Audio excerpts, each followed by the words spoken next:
तर नमस्कार मित्रांनो, आज आपण निघालो होतो बाहेर जाण्यासाठी. तर आपण पहिले गेलो मित्राकडं. मित्र म्हणे मला पण ब्लॉगमध्ये घे. मग त्याला घेतलं ब्लॉगमध्ये घ्यायचं म्हटलं तर पण कसा आवरत होता लगेच.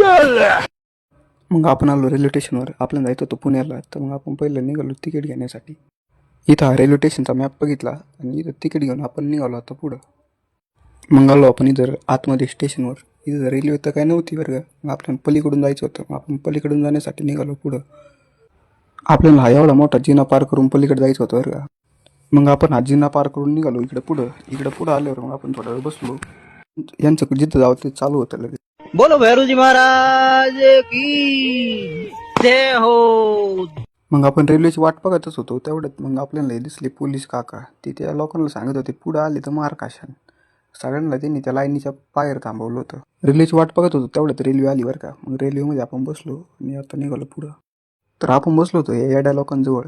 हे होते बिहारचे बरं का. बिहार हे स्वतः लय शाने समजत होते म्हणून मी यांना येडं म्हणलं बरं का. अच्छा, हमको सिखा दिया है. मग मी यांना मराठी भाषा शिकवली बरं का. यांना मराठी भाषेत तर काही येत नव्हती, पण यांना मी मराठीतच बोलायला लावलं. मग या टाकल्या टीसीला आपण तिकीट दाखवून निघालो पुढं.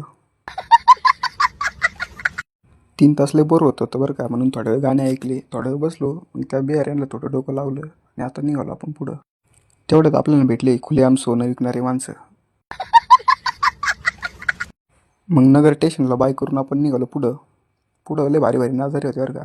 उन्हाळ्यात हे सुकलेले डोंगर बघून चांगलं नाही वाटलं बरं का. मग हे डोंगर बघून आपण निघालो पुढं.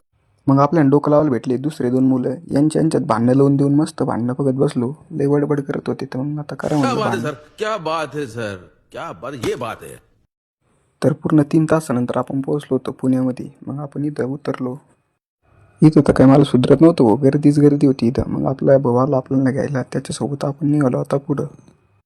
कंपन्यांचे एवढे मोठे मोठे ऑफिस बघून भारी वाटलं बरं का. यांच्यामध्ये कोणी असंख्य नसन हा विचार केला आणि आता निघालो पुढं. तुमच्या भावाचे केस आज पण हवेमध्ये उडत होते भाऊ. आपला विशेष लय अवघड आहे.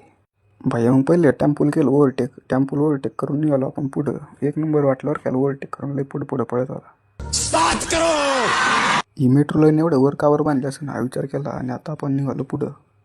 आपलं भाऊ एकदम रायडरवानी गाडी चालवत होता बरं का. त्याची गाडी चालवण्याची कला बघून मला खरंच लय भारी वाटलं. आपल्या भावाचं होतं इथं काम. मग ते काम करून आपण निघालो पुढं. तर इथं चालू होती रामनवमीची तयारी बघितली. इथं लय मोठे मोठे पाळणे होते बरं का. ते पाळणे बघून निघालो आपण पुढं.